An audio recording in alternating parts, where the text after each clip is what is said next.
마가복음 14장 43절에서 52절까지 있는 말씀인데요.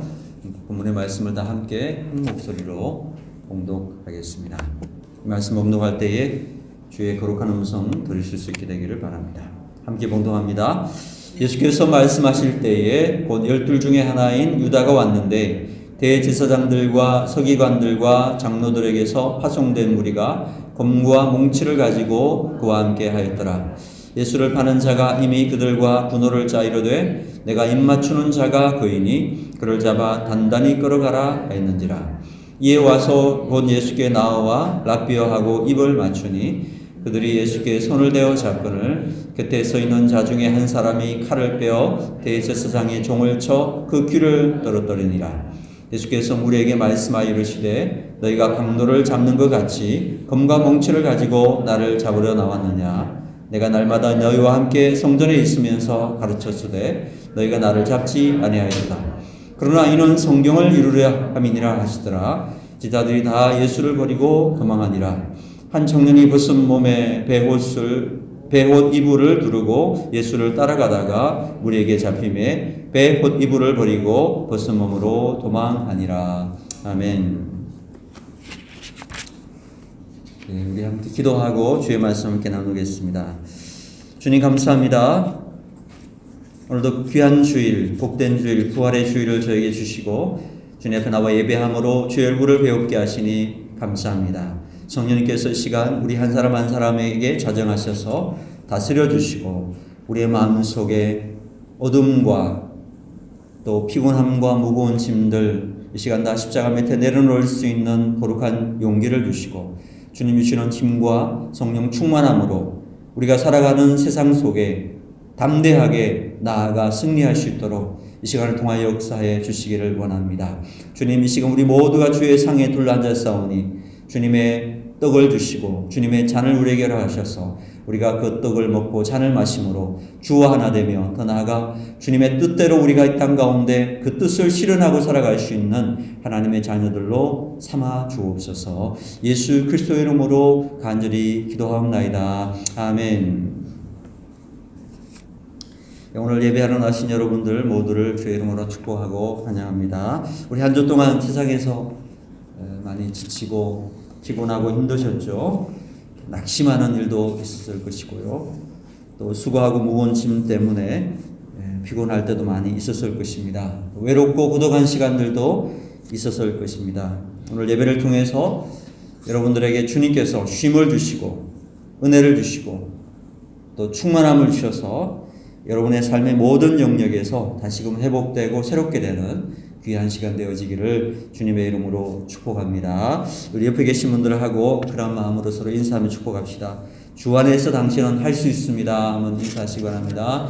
주 안에서 당신은 할 수 있습니다. 네, 그렇습니다. 오늘 제 72주년 경찰의 날이기도 합니다. 그래서 특별히 우리 경찰관들의 노고와 수고 또 여러 가지 것들을 생각하면 참 마음이 짠해지는 것 같아요. 여러분 경찰관 여러분들 또 가족 여러분들 모두에게 주님의 위로하심과 또 세임 부으시기를 또한 다시 한번 축복합니다. 여러분 모두에게 격려를 표합니다. 오늘 마가복음 강해의 59번째 시간입니다. 그 마음에 말씀이 있는 자가 승리한다. 그 마음에 말씀이 있는 자가 승리한다라는 제목으로 하나님 말씀 증거하도록 하겠습니다. 오늘 본문의 내용을 보시면 예수님의 제자 중에 한 사람이었던 가룟 유다가 예수님을 판 내용이 기록이 되어 있습니다. 우리가 생각할 때 가룟 유다가 예수님을 팔았다는 것 참 용서하기 어려운 그런 이야기 아닙니까? 여러분 베드로도 예수님을 배반하고 부인하고 저주까지 했습니다. 그런데 우리는 베드로를 용서하죠. 왜 그렇습니까? 베드로가 예수님을 배반한 것은 순식간에 찾아온 두려움 때문에 고의적이 아니고 순식간에 찾아온 인간의 두려움 때문에 연약해서 넘어진 것입니다. 그런데 가룟 유다가 예수님을 배신한 것은 순간적인 실수가 아니었다라는 거죠. 이것은 고의적이고 계획적인 실수였고, 계획적인 일이었고, 그래서 그것은 의도적이고 계획적인 배신이었기 때문에 용서하기가 어려운 것입니다. 본문 44절을 보시면 예수를 파는 자가 가룟 유다를 말합니다. 이미 그들과 군호를 짜 이르되, 이미 계획을 세운 것입니다. 내가 입 맞추는 자가 그이니 그를 잡아 단단히 끌어가라 하였는지라. 이에 와서 곧 예수께 나와 랍비어하고 입을 맞추니 그들이 예수께 손을 대어 잡거늘.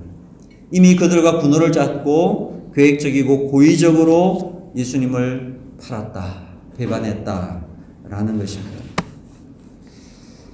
여러분 한번 생각해 보십시오. 어떻게 제자가 스승을 팔아먹을 수가 있습니까? 역사에 그런 사람이 나오지가 않습니다. 제자가 스승을 팔아먹은 이야기는 가룟 유다밖에 없습니다. 일반적으로 제자가 스승을 파는 그런 일도 일어날 수 있을지 모르지만 가룟 유다가 예수님 팔은 것은요, 납득하기가 어렵습니다. 왜 그렇습니까? 바로 그것이 예수님이라는 사실 때문에 그렇습니다. 여러분, 껄렁껄렁한 스승이 있다 그러면 혹시 모르겠지만, 근데 예수님을 어떻게 팔 수가 있을까라는 것입니다. 어떻게 예수님을 배신하고 예수님을 팔 수가 있는가? 그 놀라운 말씀, 그 능력의 사건들을 경험한 가룟 유다였습니다. 보리떡 5개와 물고기 2마리로 5,000명을 먹인 그 사건을 현장에서 경험한 사람입니다. 바람과 바다를 잠잠하게 만든 그것을 현장에서 경험한 사람입니다. 죽은 나사로를 살리는 그 놀라운 기적을 다 본 사람입니다. 그런데 그 모든 것을 경험한 가룟 유다가 어떻게 예수님을 팔 수 있겠느냐라는 거예요. 우리도 그렇지 않습니까? 여러분, 우리가 예수님의 제자라고 그러면서 예수님을 따라간다고 그러면서 교회는 다니고 예배는 드릴지 모르지만 우리도 가룟 유다처럼 예수님을 배반할 수도 있겠다. 아무리 많이 보았고 아무리 많이 들었지만 우리도 가룟 유다의 길로 가지 말라는 법이 없지 않겠느냐라는 거죠. 그래서 오늘 우리는 나도 가룟 유다가 될 수 있다라는 전제를 가져야 합니다. 그런 가룟 유다의 이야기고 나와는 상관이 없다. 상당히 위험한 생각입니다. 우리 모두는 다 잠재적 가룟 유다가 될 수 있다라는 것입니다. 그래서 우리는 이 본문을 통해서 가룟 유다가 예수님을 배신한 이유를 한번 살펴볼 필요가 있어요. 그리고 그 속에 무엇이 필요한지 이런 부분들을 한번 검토해 보아야 된다라는 겁니다. 여러분, 왜 가룟 유다가 예수님을 배신했을까요? 여러 가지 측면에서 그 이유들을 찾아볼 수 있겠지만 저는 특별히 하나님의 말씀이라고 하는 것에 초점을 맞춰서 이 말씀을 한번 살펴보려고 합니다. 여러분, 왜 가룟 유다가 예수님을 배신했을까요? 저는 그 마음 속에 하나님의 말씀이 새겨져 있지 않았기 때문에 그랬다, 이런 결론을 냅니다. 하나님의 말씀이 그 마음에 새겨져 있는 사람은 절대로 예수님을 팔 수 없다는 것입니다. 예수님이 증거하신 하나님의 말씀이 얼마나 많이 있었습니까? 그 말씀들을 마음속에 새겼다면 그 말씀을 인해서 믿음이 자랐을 것이고, 믿음이 자랐다면 예수님을 하나님의 아들 메시아로 믿고 따랐을 것이고, 그랬다면 그런 결코 이러한 정치적인 딜을 하지 않았을 것입니다. 그런데 가룟 유다의 마음속에는 말씀이 없었어요. 새겨지지 않았습니다. 그러다 보니까 결정적인 순간에 인간적인 선택을 하고 말았다라는 것입니다. 여기서 우리가 알 수 있는 것이 있습니다. 여러분, 예수님을 아무리 오래 따라 다녔다고 하더라도 믿음이 그냥 좋아지는 법은 없다라는 거예요.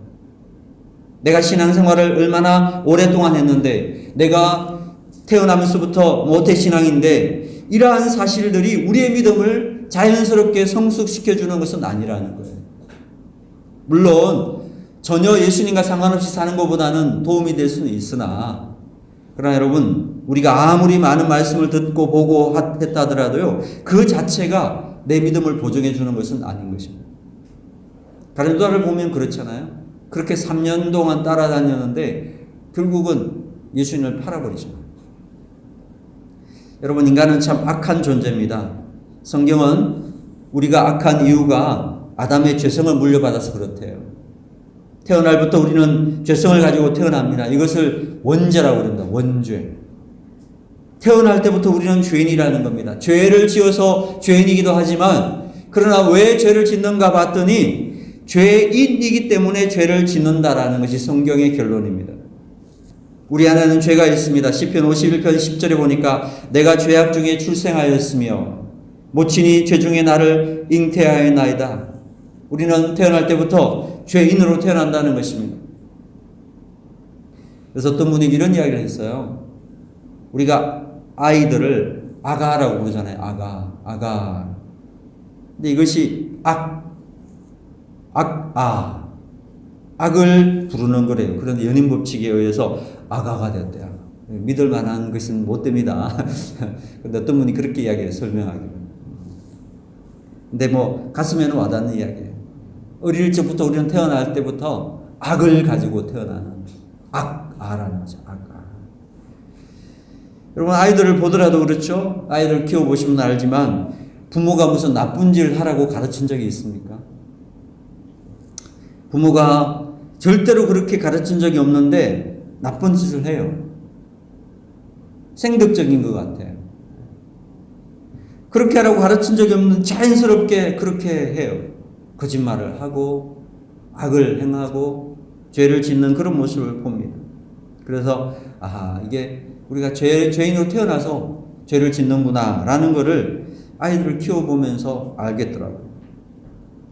이런 의미에서 인간은 악한 죄인으로 태어나서 믿을 것이 못되는 존재라는 결론에 이를 수가 있습니다. 어떤 분들은 사람을 믿었다가 배신당했다고 엄청 서러워하더라고요. 사실 그렇지 않습니다. 여러분, 사람은요, 배신할 수밖에 없는 존재예요. 악한 존재라고. 사람은 태어날 때부터 얼마든지 배신할 수 있는 연약한 존재라는 사실을 우리가 잊지 말아야 한다는 겁니다. 저도 목회하면서 그런 경험을 한 적이 있습니다. 사람을 믿었다가 배신을 당하는 아픔을 경험해 보았습니다. 여러분, 배신 당해 본 적 있어요? 안 당해 봤으면 말을 하지 마세요. 엄청 아픕니다. 그 뒤통수 맞는 것이요, 얼마나 아픈지 몰라요. 제가 여러분의 어떤 그러한 경험들을 통해서 저는 사람이라고 하는 존재는 믿음의 대상이 아니고 사람은 사랑의 대상이구나라는 것을 깨닫게 되었어요. 사랑할 대상이에요. 사람은 사랑할 대상이에요. 우리가 유일하게 믿어야 할 믿음의 대상은 하나님 한 분밖에 없구나. 오직 하나님만이 우리의 유일한 믿음의 대상이 되시는구나 라는 것을 알게 되었어요. 사람은 사랑의 대상인 겁니다. 로마서 3장 10절에 보니까 기록된 바 의인은 없나니 하나도 없으며 깨닫는 자도 없고 하나님을 찾는 자도 없도다. 여러분, 인간은요, 의인은 아니고 하나님을 찾지 않고 무익하고 선을 행할 줄 모르는 악한 죄인이라고 성경은 결론 내리고 있습니다. 그래서 참된 신앙적 시각을 가진 분들은요, 인간에 대해서 기대하지 않는다는 것입니다. 왜냐? 인간은 놔두면 죄를 짓는 존재이기 때문에, 놔두면 악을 행하는 존재인 것입니다.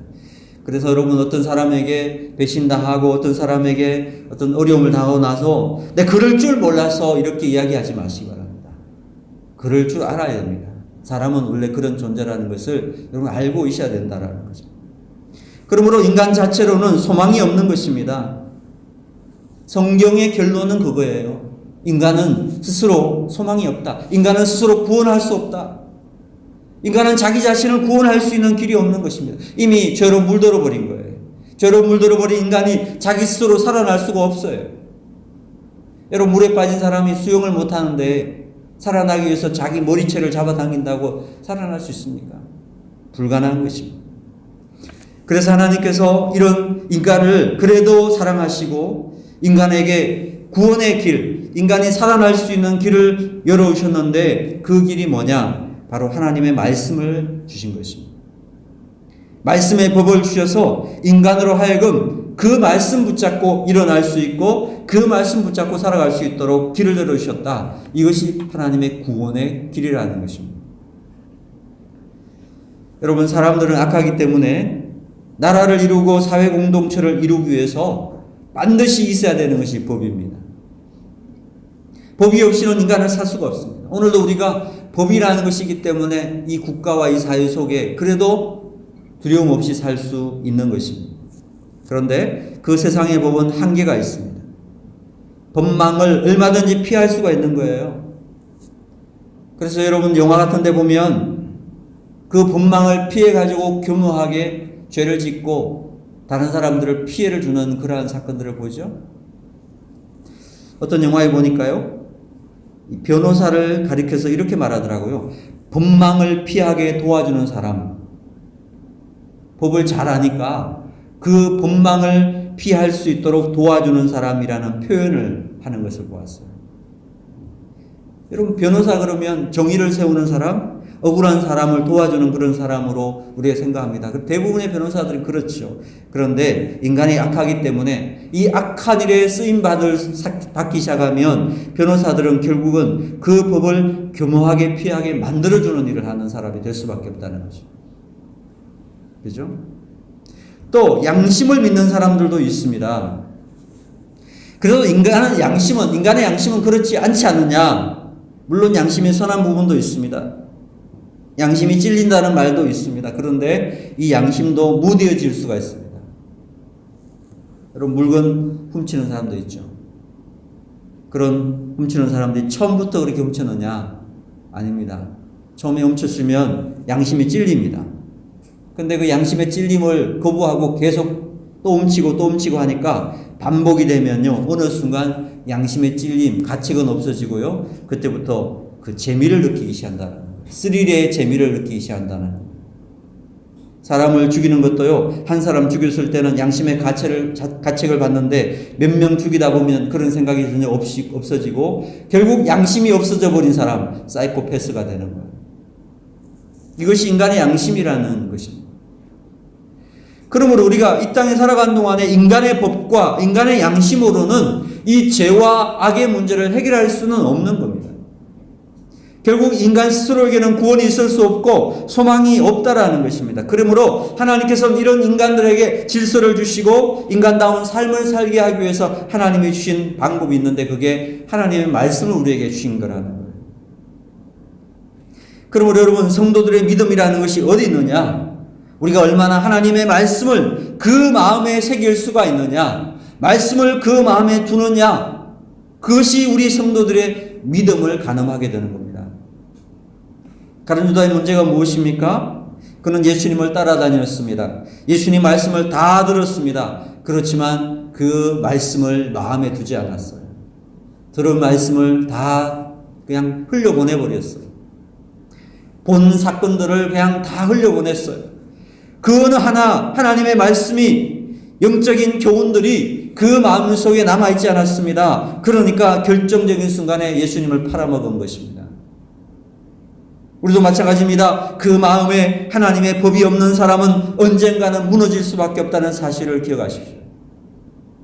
여러분, 하나님 말씀이 얼마나 위대한지 아십니까? 원래 온 우주가 창조되기 전에 하나님의 말씀은 계셨다고 했습니다. 요한복음 1장 1절에 보니까 태초에 말씀이 계시니라. 이 말씀이 하나님과 함께 계셨으니 이 말씀은 곧 하나님이시니라. 하나님께서 이 세상을 만드시기 전에 말씀으로 존재하셨다고 했습니다. 그리고 이 말씀으로 온 우주를 다 지으셨다고 말씀하고 있습니다. 그런데 제가 들어오면서 하나님이 세워놓으신 질서가 다 무너지기 시작했습니다. 그래서 하나님께서 그 질서를 다시 세우기 위해 주신 것이 바로 하나님의 말씀인 것입니다. 하나님의 말씀. 이 말씀 바로 성경이에요. 여러분이 성경을 통해서 우리에게 하나님께서는 오늘도 말씀을 주고 계십니다. 그러므로 우리가 성경을 가지고 있다고 하는 것은 대단한 일입니다. 이것은 생명이 있기 때문이고 이것은 또한 능력이 있기 때문에 성경을 통해서 우리는 생명과 능력을 공급받게 되는 것입니다. 예수님 말씀하셨습니다. 사람이 떡으로만 사는 것이 아니라 하나님의 입으로 나오는 모든 말씀으로 살 것입니다. 이 말씀을 통해서 우리는 생명을 누리고 이 말씀을 통해서 우리는 능력도 받는 것입니다.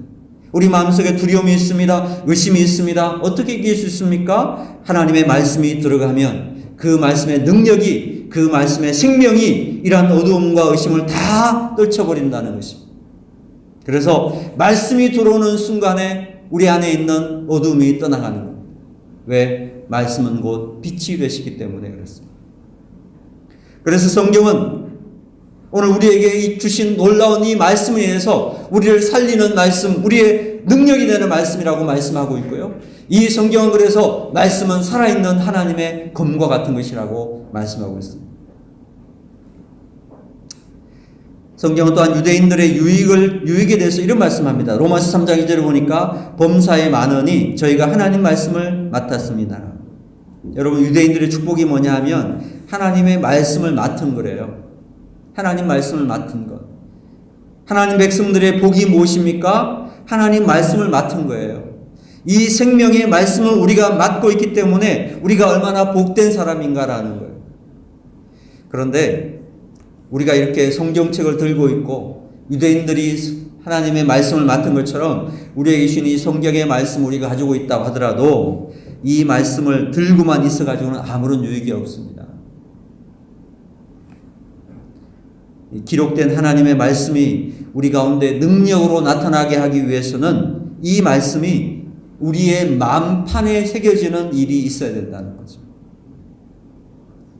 어떤 분은 하나님 말씀을 가까이 하기 위해서 이 성경을 수건으로 돌돌 말아가지고 베고 잔대요. 그러면 하나님 말씀이 자기 속에 들어올 거라고 생각하나 봐요. 그런다고 들어갑니까? 들어가지 않습니다. 어떤 분은 잠은 더 잘 온대요. 성경책 베고 자면. 미신처럼 생각하는 것 같은데.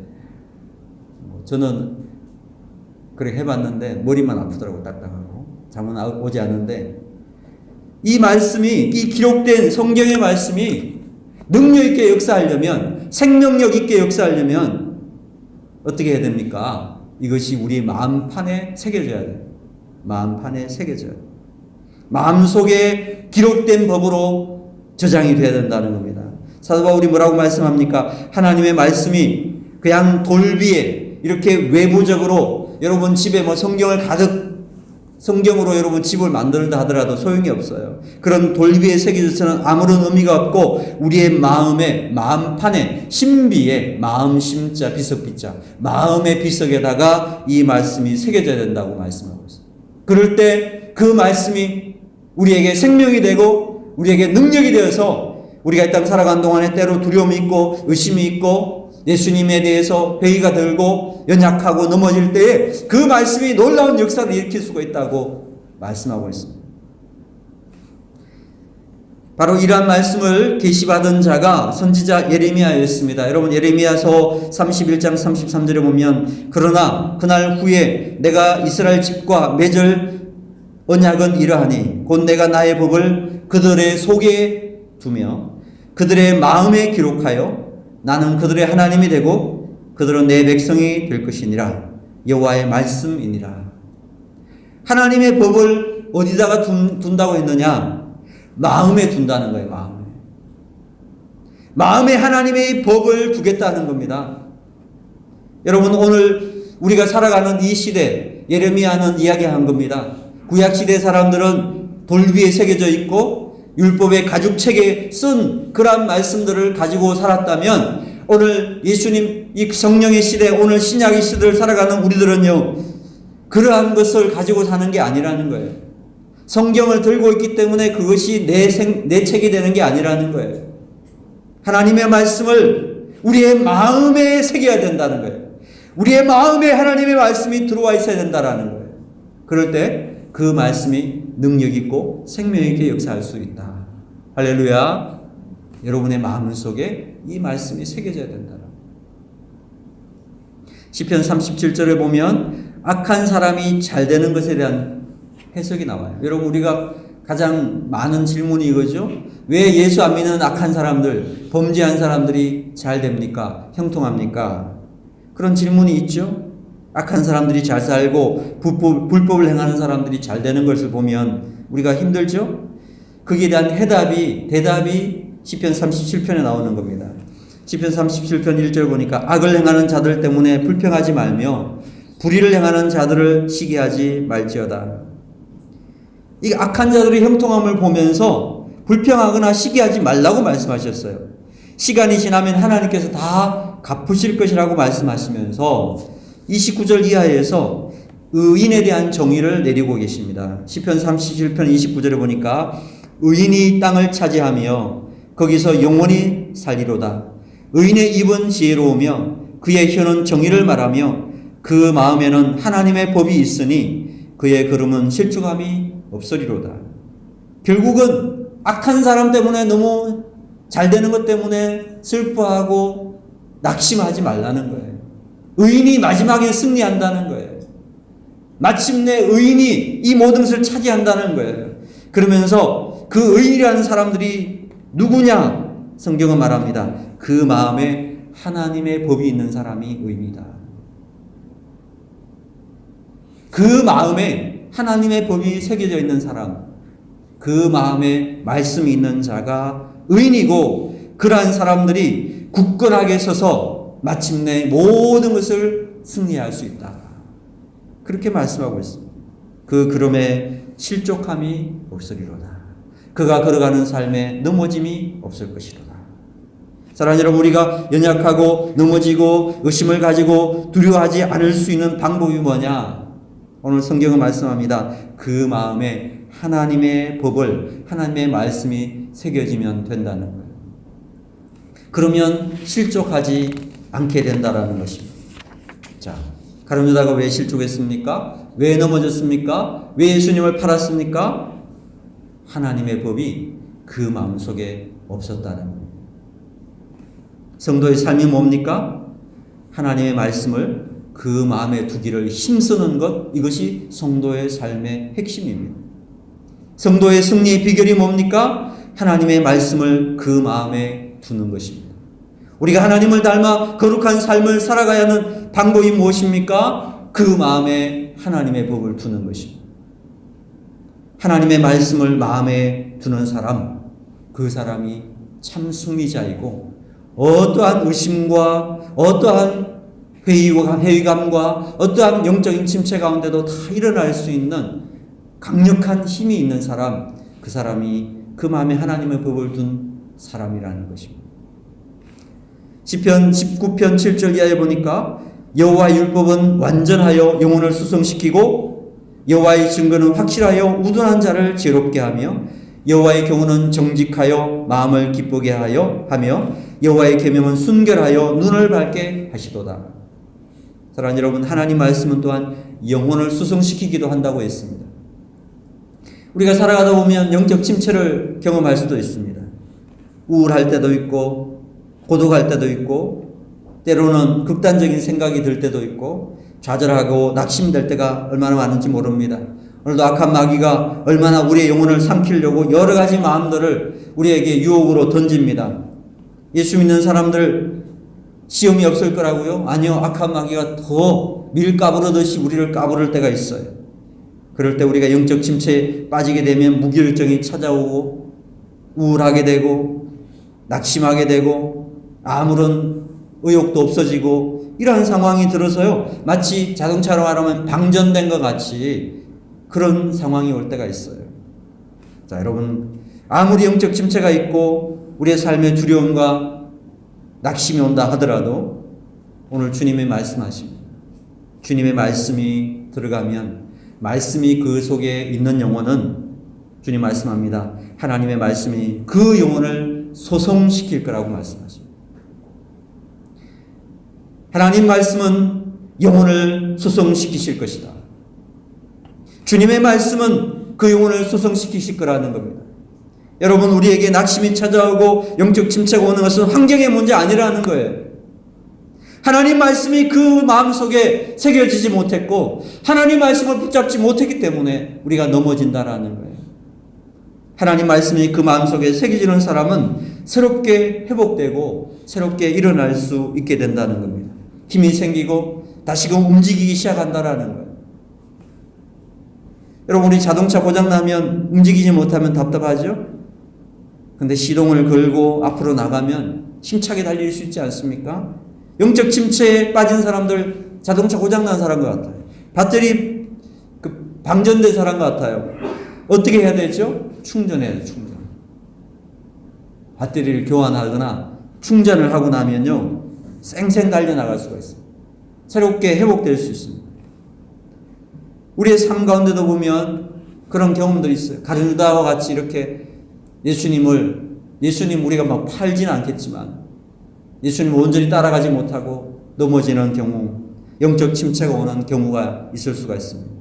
그럴 때 여러분, 내 환경을 탓하고 나 자신을 탓하고 나는 할 수 없나 보다 그러면서 좌절할 것이 아니고요. 오늘 우리가 다시금 바라봐야 될 게 핵심적인 거예요. 뭐냐? 하나님 말씀이 내 속에 있는가라는 거예요. 주의 말씀을 내 가슴에 새기고 그 말씀 붙잡고 기도하면서 그 말씀 붙잡고 일어날 수 있는 사람이 되면 승리할 수 있다는 거예요. 말씀이 없기 때문에 넘어지는 겁니다. 말씀이 없기 때문에 우리가 우울한 겁니다. 말씀이 없기 때문에 우리가 자꾸만 쓰러지는 거예요. 오늘 주의 말씀이 우리 마음속에 새겨져 있으면 무너진 사람도 일어나게 되는 것이고, 혹시나 지금도 무너져서 연약한 가운데, 영적 침체 가운데 있습니까? 오늘 하나님 말씀이 여러분 속에 새겨지는 순간, 그 순간부터 다시금 일어날 수 있게 되는 줄로 믿습니다. 하나님 말씀이 우리를 새롭게 하는 것입니다. 우리 땅 살아간 동안에 하나님 말씀을 우리의 마음속에 새길 수 있는 사람 되기를 소망합니다. 여러분 전부 다 손을 이렇게 자기 가슴에 이렇게 대면서 한번 따라해 주시기 바랍니다. 주의 말씀이 있는 사람은 일어날 수 있다. 그 말씀이 마음에 있는 사람은 승리한다. 아멘. 하나님의 말씀을 여러분의 마음속에 새기고 어떤 환경의 어려움, 어떠한 시련과 좌절 속에서도 그 말씀으로 승리하는 귀한 종들이 다 되기를 주님의 이름으로 축원합니다. 기도하겠습니다.